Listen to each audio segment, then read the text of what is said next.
Welcome back to another edition of the Saturday to Sunday Football Podcast. I am Paul Perdichizzi, and thank you for joining me. As always, our TierBuster Series continues, as tonight I will be discussing my 2025 NFL Draft running back tiers and rankings. If you missed last week's episode, I shared my 2025 NFL Draft quarterback tiers and rankings, and tonight do the same thing for our running backs. Remember, these tiers are exclusive S2S tiers that we have created based on film analysis, draft projection, fantasy spin, all merged together to kind of set the stage for our tiers and our rankings inside the tiers. I think tiers are a great way to kind of sort the prospects, and then final film evals, small little things like pro days, maybe move slightly in the tiers, or maybe at the start of a tier, a guy jumps up to the back end of a tier if I get some more film on him, or do a little bit more research that slightly makes me adjust. I'll share final rankings the week of the NFL draft, but there will be minimal movements, especially for the guys towards the top. So let's get right into it. I'm going to share what constitutes our tiers in terms of the characteristics. Then I'll share who's in that tier, talk about the prospects a little bit, and then continue moving through at the end of the show. I'll talk about some guys who I think could be some tier movers in terms of maybe jumping up a tier based on some final film analysis that I get to over the next month or so. So if we start with my tier one constitutes running backs that we think are potential round one NFL draft selections. We think they are top 6 dynasty rookie picks in any type of setting. These are day one starters. Many traits are above average, with at least one being rare to elite. These players can and should be the focal point of the run game, with the ability to contribute in the passing game as well. When I look at this class, I have 2 guys that make up my tier one, and that is Ashton Jeanty out of Boise State, and that's Marion Hampton out of UNC. Both of these guys, I think Jeanty's going top 10. I think Hampton's going top 20, if not top 20, somewhere by 25. I kind of expect them to come off the board. I do think both of these guys are going to go in round one. Ashton Jeanty, obviously, the workload might be a little bit of a concern, but he's a special prospect. His contact balance is rare to elite. His quickness, his play strength, low center of gravity, the leg drive, the complete package there of Ashton Jeanty, the ability to bounce off tackles, pick up extra yards. And we didn't even see his elite receiving skills this year, just wasn't asked to be a part of the repertoire this year, but he has that in his tool as well to be a 3-down focal point of a team. I think he can go as high as New England at 4 possibly, but I think 6 to the Vegas Raiders, I think, is the first time where I really think there's a strong possibility there. He can go to the Bears at 10. He's not, or the Cowboys at 12. I don't think he's getting out of that top 10, top 12 at the latest. And then Marion Hampton, he's got the size, he's got the speed, he's got the athleticism, he's got the frame, he's got the play strength. I've heard comparisons to Joe Mixon. I think he's even, and I'm as big of a Joe Mixon on the field player as there's ever been.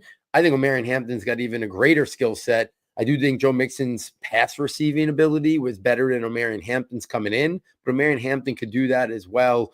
He's a 3-down skill set. He could be a focal point of an offense. I think somewhere, whether it's the Broncos, whether it's the Commanders, I think he's going somewhere in round 1 of the NFL draft. But those 2 guys, I think, stand alone. They've been at the top of my running back rankings since last summer. Jeanty 1, Hampton 2. I prefer Jeanty, but it's close. It's a lot closer than I think people thought it would have been throughout this season. And I do think we see a scenario where some teams could prefer Hampton to Jeanty. I prefer Jeanty to Hampton. I think they have inside-outside versatility. They can be zone, they can be gap. So they're multi-versatile in a variety of ways. I think Jeanty's a little bit better in terms of receiving ability, but I think Hampton is functional in that regards as well. Both guys think very highly of, think they should both be ticketed for somewhere in round 1. If we take this to my tier 2, Tier 2 is made up of guys that we consider round 2 to early round 3 prospects, right? Because some of those guys who are really round 2 guys, they slip maybe to the early portion of round 3. So these are guys who we think are early, we think are round 2 to early round 3 prospects in the upcoming NFL draft. This is mid-round 1 to early round 2 dynasty rookie pick. Obviously, early second to late second or early second to early third moves the needle a little bit. What's currently on the depth chart, right? We never know, right? Zach Charbonnet, where he was drafted, should have ticketed him for a really high rookie draft pick, but there was already, Kenneth Walker there. So there's always different varieties. But we think overall this is a mid-round 1 to early round 2 dynasty rookie pick. We think they're a lead running back in a committee. Several traits are above average to very good. These players can and should contribute immediately to the running game and have the capacity to contribute and be a factor in the passing game as well. There may be some concerns about the ability to be a 3-down back. And I think we even see that in the guys who make up my tier 2. I think there could be some concerns about whether or not they can be a 3-down back in terms of carrying the full workload. Guys who make up my tier 2 of running backs this year, we start with Travion Henderson out of Ohio State, Dylan Sampson out of Tennessee, Quinshon Judkins out of Ohio State, Caleb Johnson out of Iowa, and Cam Skattebo out of Arizona State. I almost think you could even split this up into a tier within a tier, but these are guys who I think anywhere from early round 2 to early round 3 deserve to go. Let me talk a little bit about him. Travion Henderson, explosiveness. More linear speed and linear burst than make you miss, but he has the ability to one cut and go. He's got the ability to get to the outside. He is an elite pass protector for a college running back. He's great in the pass game as well. Maybe he's not a guy who's going to be a workload where he has 18 to 20 touches a game, but I think he could be a 14 to 16 touch kind of guy. Maybe year 1, he's in that 12, 13 range and work his way up. I think the track that the Lions have had Jahmyr Gibbs on could be a very similar style, outlook for a guy like Travion Henderson, maybe 12, 13 year 1, but when needed, he can go push the envelope to 16, 17, 18 touches. I think Travion Henderson could be a complement to just about any backfield because of the explosiveness, because of the big playability, and because of the ability to be such a great pass protector. He's going to be on the field a lot on third downs. Dylan Sampson, I know you're not going to see a lot of people have him all the way up here at number 4. The only other person I've seen him really have him this high is Mike Renner. I know is a big fan of him, and so is Lance Zierlein. But number 4, I think very highly of Dylan Sampson. I know the size is not prototypical. He's in that like 205 range. But I think if you think about a guy like James Cook and how effective he was, I see a role for Dylan Sampson like that. And we've seen James Cook be very productive for Buffalo over the last couple of years. I love the vision Sampson brings. I love the big playability, the speed. I think he's got 3-down potential in terms of like similar to Marlon Hampton. He's not nearly as great a pass catcher as Travion Henderson or some other guys, but I think he's could be a weapon in the passing game, especially if you get him out in space. He's a guy who could run inside between the tackles, especially your inside zone stuff. But I love him on the outside and the perimeter as well, whether it's a gap or a zone scheme. I like the vision Sampson provides. So I'm a really big fan of Dylan Sampson. I think he should go somewhere in round 2. We'll see if he pushes to round 3. Quinshon Judkins of Ohio State. Very similar, a very different player than his teammate Travion Henderson, but he tested out as a big-time athlete, and I'm not sure a lot of people saw that coming at the combine. Tough, physical, the leg drive, the play strength, but now you add the athleticism on top of that. I think Quinshon Judkins is a guy that could be a focal point of it. I don't think he's that good in the receiving game. I think he's average at best. So I think he'd be better in a tandem. We saw that this year with Travion Henderson as well. But the athleticism that he showed at the combine, combined with the play strength, the physical nature of his game, the contact balance, and all that really makes him intriguing to be able to guy who can carry a heavy workload, even though he wasn't asked to do it this year at Ohio State.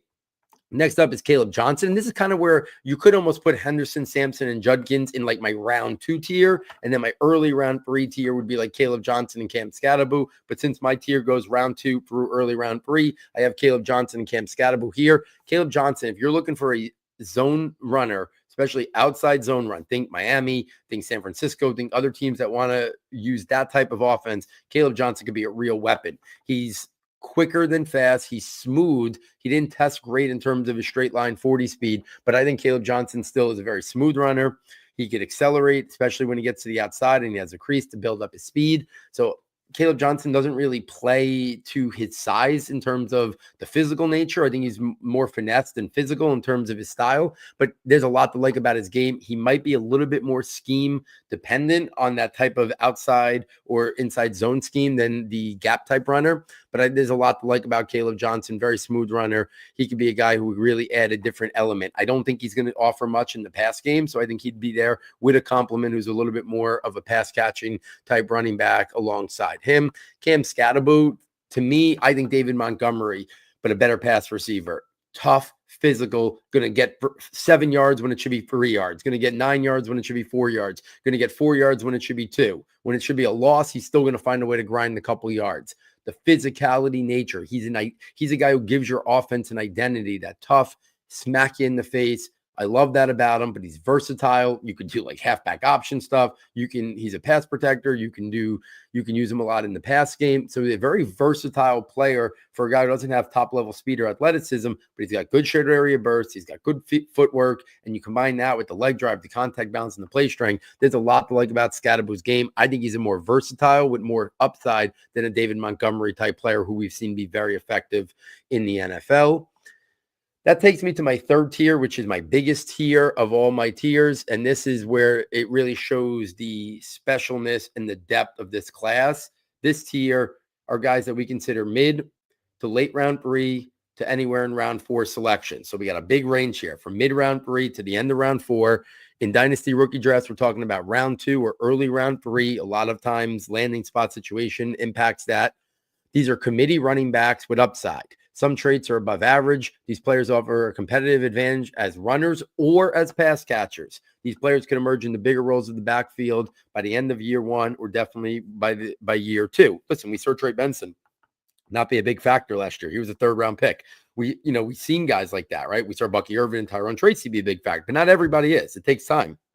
These are guys that we think can be very much a part of a committee with upside, either big-time runners, big-time pass catchers, offer an advantage in one of those areas, a competitive advantage compared to their peers. There's a lot of guys, and this shows how great of a class this is. All these guys aren't going to go in somewhere mid-round 3 to end of round 4, but there's just so many of them. So let me run them down. First one in this tier is RJ Harvey out of UCF, followed by DJ Giddens out of Kansas State. Next up is Devin Neal out of Kansas, Jordan James out of Oregon, Blashul Tudin out of Virginia Tech, Damian Martinez out of Miami, Trevor Etienne out of Georgia, Rashard Smith out of SMU, Jaden Blue out of Texas, Jokavius Marks out of USC, LeQuint Allen out of Syracuse, and Ollie Gordon out of Oklahoma State. You can divvy this up a little bit, but guys I could see going top 100 compared to guys who I think are more day 3, round 4 guys. Like I think Harvey's going top 100. I think Giddens has a chance to top 100. Those are 2 guys that I think are going to be there. But I could even see some other guys sneaking in the end of round 3, whether it's Devin Neal, whether it's Jordan James, whether it's Damian Martinez. And then so many of these guys are going to go in round 4. There's so much to like about all of these guys. So maybe I'll hit on a trait or 2 that really stand out about most of these guys. RJ Harvey, explosive, linear speed, love the big playability. You can do a lot with him in terms of his versatility. He can be a receiver, help out in the receiving game as well. But I love the big playability. He's not a smaller. He's a compact frame with explosiveness. Tandem him up with another type of, bigger, more physical, handle a heavier workload. And I think you have a really nice 1-2 duo there. I love the big playability. I know he's 24, which is why he might get pushed into the 3rd round, but a lot to like about RJ Harvey's explosiveness. DJ Giddens has been one of my guys since the summer. Love DJ Giddens' overall game. He tested out as even a better athlete than I expected, but that athlete at the size and frame and the play strength and physicality he plays with, I think DJ Giddens has a real chance to go inside the top 100. He could be a guy that can impact the game, rushing, receiving. He's got the size and frame to get better in terms of his pass protection. He can run inside. He can run outside. There's a lot to like about DJ Giddens' game. Maybe he doesn't have one elite calling card or trait, but he's like above average to good at just about everything across the board. And he's got size, frame, and athleticism. There's a lot to like about DJ Giddens. Devin Neal, I know the 40 time wasn't great. That's not his game.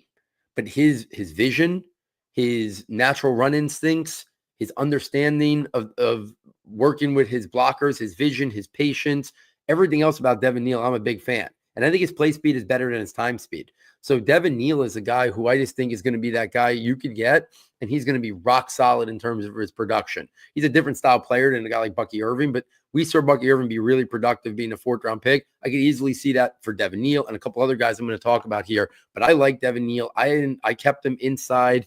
He's overall right at number 10 in my overall rankings. And a guy like Devin Neal doesn't have that top end speed, but I think he has just about everything else. I like the footwork. I like the short area bursts. So there's a lot to like about Devin Neal. Jordan James, he's my 11th overall running back. He's the guy I comp most often to Bucky Irving in terms of he's quicker than fast. He's short. He's compact, but he's physical. He runs tough. He's a good weapon in the pass game. There's a lot of things you can do with Jordan James. Glacial Tudor, I've been talking about him since before the combine. Explosive. We saw him blow up the combine. He was that Virginia Tech offense. You get him out on the perimeter, he is off. The acceleration, the burst, so much to like about him, but he does have good running. He's not just an athlete playing running back. There's a lot to like about Tudor's game. I almost feel like 12 is way too low for him, but I sorting these guys out, this tier is just so big, you could shuffle it up in any which way you want. Same could be said about Damian Martinez. I thought he separated himself from a guy like Ollie Gordon in terms of his athleticism compared to the physicality, but it's hard to get him any higher on my rankings. I know people who have him in the top 5, top 7, top 8, and I get it. There's a lot to like about Damian Martinez. He's going to be a guy, I think he's better inside, gap runner, pick up a lot of tough yards, but it's got some ability to, get to the second level, tough, physical, leg drive, all that stuff. Damian Martinez can be a guy who could be the workhorse of an early down runner in a backfield, and then pair him with that explosive speed type guy on the perimeter in terms of the receiving game. And he might be a 4th round pick here, but there's a lot to like about Damian Martinez's game. Trevor Etienne, explosive, another guy, get him on the perimeter, get him the ball as a receiver. He can make big things happen. Same goes with Brashard Smith out of SMU. Brashard Smith, former receiver. We saw Tyrone Tracy make the switch. Now, he's not as big as Tyrone Tracy, so he doesn't have like the contact balance that Tyrone Tracy had, but he could run real routes. He could be a weapon out of the backfield. You can get him touches in space on the outside zone type stuff in terms of the perimeter. Brashard Smith could be a guy that could offer that advantage. Again, he's a niche player. He's not going to have 16 touches, but he could have 8 to 12 really impactful touches. And I think someone on round 4 or so is going to be really intrigued by a guy like Brashard Smith. Same thing with Jaden Blue. Today was Texas's pro day. He had 2 more 40 times under a 4.3. So explosive, big playability, that instant acceleration, that instant burst, good pass catcher. You're going to get him the ball as a receiver, and then you're also going to give him like 6 to 7 touches maybe in space as a runner, and you're going to add a guy who's going to add a whole different speed element to your backfield. And that intrigues me. When we're talking about this group here, I'm looking for guys who could be difference makers in some way or shape or form. Etienne offers that. Brashard Smith offers that. Jaden Blue offers that. The next guy, not a burner, didn't test out as a great athlete, but I think Jo'Cavius Marks is a really good runner, really smart runner, and one of the better pass catchers, running backs in this class. So somebody's going to take Jo'Cavius Marks, and it might even be round 5 if it's not round 4. And I think you're getting a really productive player that can bring a lot to a team's depth chart at the running back position, especially in the passing game. LaQuinn Allen, you can make the case he's one of the best pass catching running backs in this class. He has a knack for the end zone because he's bigger. He reminds me a lot of Rachaad White, but even a better pass catcher than Rachaad White was coming out.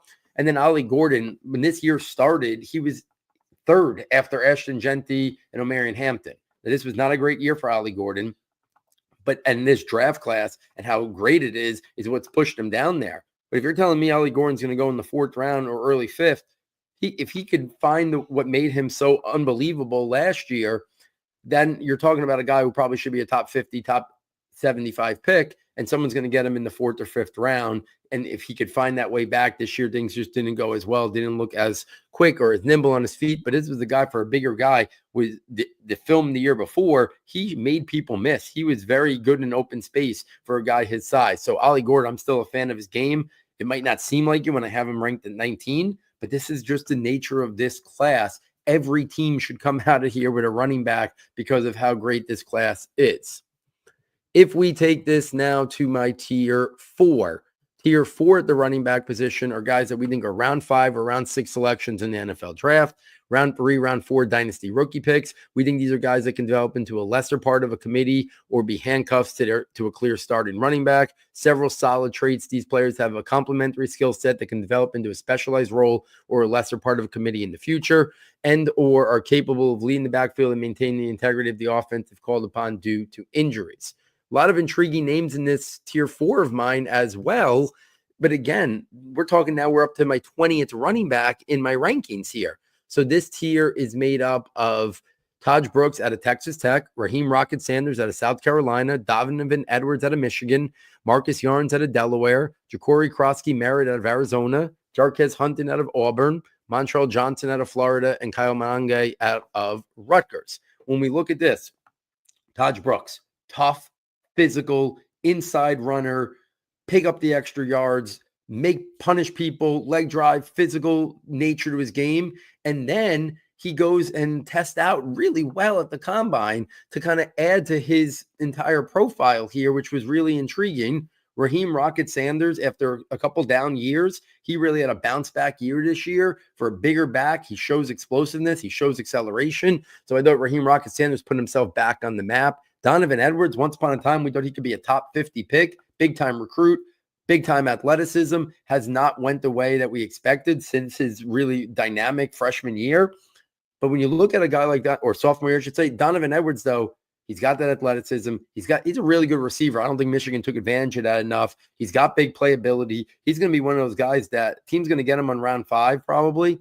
And I think people are going to be surprised when he starts making big plays if given the opportunity in the pass game or the run game. So I like Donovan Edwards, especially the pedigree there. Marcus Yarns, if you can't get your hands on like a guy like Rashard Smith or Jaden Blue in like round 3, round 4, I think you could take a guy like Marcus Yarns in round 5 or round 6, and he could offer a lot coming out of University of Delaware, my alma mater. Great to see him in the draft conversation, but I think we could see Marcus Yarns be that kind of versatile pass catching space player that could add a different element to a backfield. Ja'Cory Krosky Merritt out of Arizona is fascinating. He blew up his pro day. He looked great at the Shrine Bowl. Eligibility issues is why we didn't get to see him at Arizona besides like one game, but his film from before he transferred there, it's filled with big plays. He's a really intriguing player. I know some other people are intrigued by him. He could be a diamond in the rough. We don't see sleepers or guys. Everyone is well known, but I still don't know if enough people have looked into the story and the skill set of Ja'Cory Krosky Merritt. He wasn't at the Senior Bowl. Someone's going to get a guy in the 5th or 6th round, and you're going to start watching him in like rookie minicamp and highlights and preseason, and people are going to be, I think, blown away with his big play ability and explosiveness. Really intriguing player that if he had no eligibility issues, I think we'd be talking about him way up in the next tier, somewhere where guys like Trevor Etienne, Rashard Smith, Jaden Blue, and those guys, Blaise Tudin, were if he played this whole year. Jarquez Hunter out of Auburn, he's got good size, good frame, he's got athleticism. A lot to like about Hunter. Montrell Johnson out of Florida, he tested out. Really impressive at the combine. Way better than I think we expected. And then Kyle Mange, tough, physical, interior runner. Could be a guy that, if given an opportunity in a gap run scheme, a physical run scheme, he could be a very productive runner and add some versatility, a good handcuff, good backup in a power run game there. And then in our last tier here, to close out this tier, to close out the different tiers here, is our tier 5. These are late round picks, so round 7 or priority free agents in the NFL draft. In terms of rookie leagues, we're probably talking late round or watch list, dynasty stash rookie picks. These are depth or practice squad players. Some solid traits can stabilize the backfield in case of emergency, but are not long-term solutions at the top of the depth chart. So that's kind of how we classify this tier. And in this class, even some of these guys are probably going to get a chance down the line and going to hear their names called. So I think some of these guys, we may even see 1 or 2 of these guys drafted. We have Khalil Mullins out of Michigan. He kind of took the reins this year from Donovan Edwards. Tough physical runner. Phil Maffa out of Clemson, another guy. You're looking for that tough interior runner. Phil Maffa can provide that. Ulysses Bentley IV out of Ole Miss. Corey Kiner out of South Carolina, Jaquindon Jackson out of Arkansas, Nate Noel out of Missouri, and Josh Williams out of LSU. I think at the top of that tier, Mullins and Maffa are the guys. If you're looking for that third running back who offers tough physical nature to his ability level, short yardage, goal line runner, I think that could be Mullins and Phil Maffa at the next level. I think Bentley offers a little bit more early down capabilities, but he's a guy who's had a lot of experience in college. When he's been healthy, which has been a struggle for him, he has been a guy that has shown some glimpses of being productive. So there it is, guys. My tiers, my 5 tiers, my rankings all the way from 1 through 34. I'm not going to run through all again, but just to kind of kind of put a bow on it before I talk about some tier busters. In my tier 1, it was Ashton Genty and Omarion Hampton at 1-2. In my tier 2, it was my running backs 3 through 7. Travion Henderson was 3, Dylan Sampson 4, Quinshon Junkins 5, Caleb Johnson 6, Cam Scatterbo 7. In my third tier, number 8 overall was RJ Harvey. Number 9 was DJ Giddens out of K-State. Number 10 was Devin Neal out of Kansas. Number 11 was Jordan James out of Oregon. Number 12 was Blashal Tuden out of Virginia Tech. Number 13 was Damian Martinez out of Miami. Number 14 was Trevor Etienne out of Georgia. My 15th running back was Brashard Smith out of SMU. At 16 was Jaden Blue. 17 was Joquavius Marks or Woody Marks. 18 was LaQuint Allen. And 19 was Ollie Gordon. And then my 4th tier made up of my guys from number 20 to 27. It was Taj Brooks at 20, Raheem Sanders at 21, Donovan Edwards at 22, Marcus Yarns at 23, Ja'Cory Krosky Merritt at 24, Jarquez Hunter at 25, Montreal Johnson at 26, and Kyle Mange at 27. If we're talking about guys who could maybe jump up a tier, if there was going to be a tier 2 guy that I would contemplate putting into the tier 1 mix, a guy who I think could be worthy of going round 1, for me, it's Travion Henderson, just because that big play ability. And if Travion Henderson goes in round 1, I would not be surprised in the least bit. I could see a team somewhere in that 25 to 32 range investing in Travion Henderson. Great pass protector, great receiver out of the backfield, plus the big playability. He'd be the guy that I think could be the third guy, be that tier buster, that tier jumper from tier 2 to tier 1. If we're looking at my tier 3, possibly jumping into tier 2, I would say it's really 2 names at the list. It's RJ Harvey out of UCF, DJ Giddens out of Kansas State. I talked about why I like both of those guys. Now, maybe the age holds back Harvey a little bit, but if you tell me RJ Harvey goes late round 2 or early round 3, wouldn't be surprised. If you tell me DJ Giddens goes similar to where Trey Benson went last year, wouldn't be surprised. Don't think they're that different in terms of talent, in terms of prospects, in terms of their skill set. So Harvey and Giddens would be the 2 most likely that I would deem potential tier jumpers. But I mean, you could say it about Damian Martinez. You could say it about Blashal Tuden. You could say it about Jordan James. There's so many of those guys that could push their way to early round 3, but I would say Harvey or Giddens would be the most likely tier jumpers there. And then if we're talking about guys who could jump up from tier 4 to tier 3 and go higher than expected, I would say that's Ja'Cory Krosky Merritt. Once teams really start digging into him, I would say it's Taj Brooks, and I would say it's Raheem Sanders. But Ja'Cory Krosky Merritt, Raheem Sanders, and Taj Brooks would be the guys that can maybe be tier jumpers into that round 4 consideration based on their skill sets or their productivity or the unknown / ceiling or upside potential of a guy like Ja'Cory Krosky Merritt. And then I would say Khalil Mullins or Phil Maffa would be my potential tier 5 up to tier 4 jumpers. If I make any small adjustments between now and the week of the NFL draft, Khalil Mullins out of Michigan, Phil Maffa out of Clemson, tough physical interior runners. I could see putting them maybe with Kyle Monangai at the end of tier 4. I think they're stylistically similar players to Monangai. I like Monangai a little bit better, but I could see Mullins and Maffa being comparable to guys like Monangai and Montreal Johnson in terms of the end of that tier for me. Guys, if you're enjoying this content, please get over to the website, S2S Football, fastest and easiest way to get there. Check out our premium content tab. For $9.99, you get access to all of our premium content. You get the 2025 scouting notebook, 100 detailed player profiles, strengths, functional areas, developmental areas, how they win, NFL role, fantasy spin, broken up to guys who declared, guys who did not declare. You find them on separate tiers. You get our rankings notebook. Our rankings notebook has all our draft rankings. It has all these tiers and tiered rankings. That will be updated constantly till literally the day before the NFL draft.